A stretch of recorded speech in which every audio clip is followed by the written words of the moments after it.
Welcome back in. Trey Lowell here with Lowell Productions. Today's video, we're going to take this Panasonic GH5 beefy kind of run and gun setup.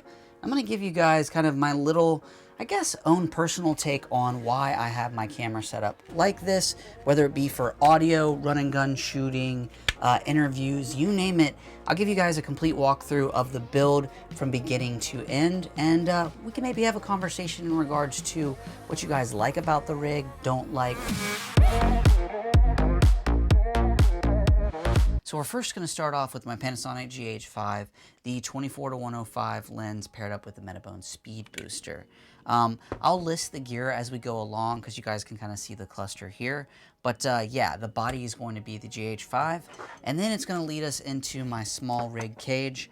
Only other additions kind of that you guys can see here is that I've got a thick HDMI cord, and then I've got some D-tap to basically what's going to go to my monitor wire. Those are just really the only other additions outside of a hot shoe mount or cold shoe mount. I forget. You guys be the first ones to drop a comment in the comment section below if I get something wrong. And you know, it's one of those things where I just need it to work. I don't give a shit what it's called or anything like that. So here we go. Small rig camera cage. Try to do my best here to give you guys a glance. One thing that's nice is they give you this little bitty tool on magnets there. And we should be.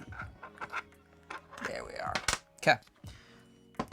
Started with the cage mainly because if I did build everything and not the cage itself, it'd probably end up just becoming a cluster because I'd then have to slide it in at the end, and you'll understand as we move further in. So, okay, got our cage all set up, tighten her down, like I said, with that little tool. Goes here on the bottom.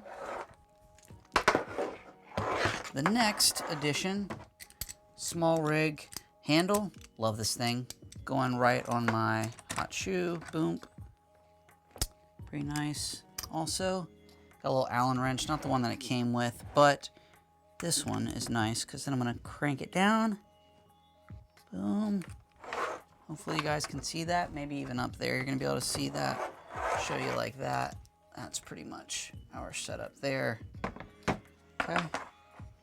Once we get that, monitor, old school ICANN monitor. Man, I've had this for years. I wouldn't recommend buying it at this point because it's kind of out of date, but it hasn't broken on me, so I keep using it. Love it. It's got peaking, zebras, you name it.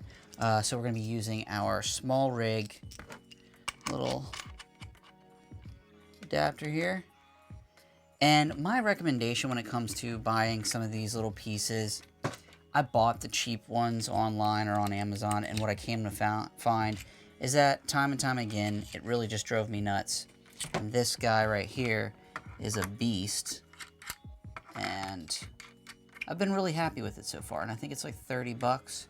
I will put all links to the setup in the description below.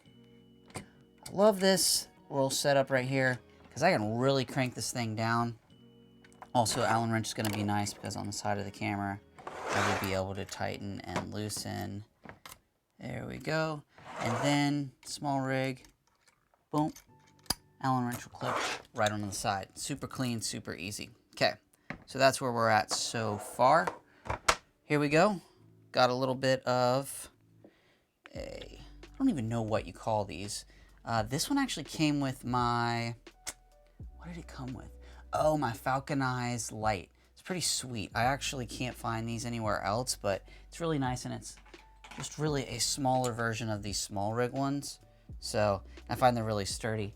What you're gonna see here is I'm actually going to put it over here on the side. Hopefully you guys can see that. Boom. Okay. Got my Movo VX, is it VXM10, VXR10 Pro audio. Pretty much the equivalent of like the Rode mics. I actually have really been happy with this audio this thing gets, especially with my GH5. If you guys are wondering as far as settings go, I'm going to be running this for my onboard camera audio. And then I'll also have the ability to run some lavalier audio that I'll show you guys here in a second. But this, just going directly into the side of camera for our mic. Okay. As far as hiding the wire, nothing special here. You guys can probably see up top, it's just kind of looped around there. It's going to poke out. We'll go ahead and actually adapt our HDMIs in, which might have to move them a little bit. Boop, you're in there. You're going to go. Here's our power right here. And I've got some little like ties on these two cables, so they're just not completely like flopping around totally. Because a lot of loose cables everywhere just can be a combination for some trouble. Go ahead and put our HDMI in the side here. Boom. Okay. And at this point, get that nice and tight, crank her down. All right, so this setup, you guys can see at this point, gives me my audio. It's going to have my monitor. We'll be powering it here in a minute. And yeah, that is kind of like the setup that you guys can see so far here. Nothing's being powered yet, other than I do have camera, battery. Just a small disclaimer, you guys obviously see the V-mount. We're going to be powering the monitor with it, but obviously can power the camera as well. Okay, so next item up, the beefy V-mount battery. Why would I have this? To be honest with you, I love the power or the battery life that you get out of the Panasonic batteries. So really it's just a combination of, do I want to carry around one big old V-mount battery that I can power my monitor and my camera if I want, or do I carry around a bunch of these Sony batteries, which I do from time to time as well. I usually keep these to power my monitor. Look, it's really going to be your personal preference what you want to use the V-mount to power here. I've got wires or D-tap adapters for both to do the monitor or to do the actual GH5. It's got like a dummy battery that goes in there and then goes to D-tap. I know that's a mouthful, but just giving you a little bit of what is going on here in regards to why I'm choosing this big old beefy V-mount battery. And that really is the next thing we're going to do here. I have gone ahead and I will take the bottom of the camera here. I'll take my Manfrotto quick release plate. I'm going to adapt it to as far back as we can go on the camera cage. Okay. Okay, once we get that bad boy on there. Okay. Getting close, a little more explaining here. Okay, what we kind of have here, and hopefully you can even see it up top, is, like I said, the V-mount, or we've got, let me take this off here, it'll make more sense. Okay, here's our battery, typical V-mount battery, small rig V-mount plate, mount, whatever you want to call it. Boom. I'll even do it again for you. If I can get it out of there. Oh, crap. There we go. Shouldn't have slammed it on there. Okay, so you guys can see here. Yep, here you have your V-mount. We've got this. This can actually be kind of mounted to everything. I just wanted to get creative, and you'll see here in a second. We put our battery on there. I flipped this upside down, and then I mounted the Manfrotto quick release plate to this, which then means, boom. Now, at this point, all I have to do is come over here, flip the D-tap out, take this guy, you go in there, and now I've got my monitor and my camera, and here in just a second, you'll see up top, boom, and I'll flip it around for those here so you can see. All right, so we've got basically our V-mount battery is running power to our monitor, running traditional battery power. Now, I do have the ability to have some USB here, get some USB power. Nothing particularly here needs USB. Other reasons why this is kind of the go-to setup. One thing that I've really liked is, when I've got the monitor, no reason to have this out, is a lot of my shooting now, this really balances out this camera a lot more. Now, it's not completely stable, but you're not getting micro jitters as much, and really it starts to get more of that natural look. A lot of times, what I've found, if this camera was not on here, it's like how it's balanced. Like if I just hold it like that, you guys can see it's super front heavy. So this just puts me in a situation where, put that bad boy in there. Whoop. Bam. We're in business. Monitor should be coming on and back. Boom.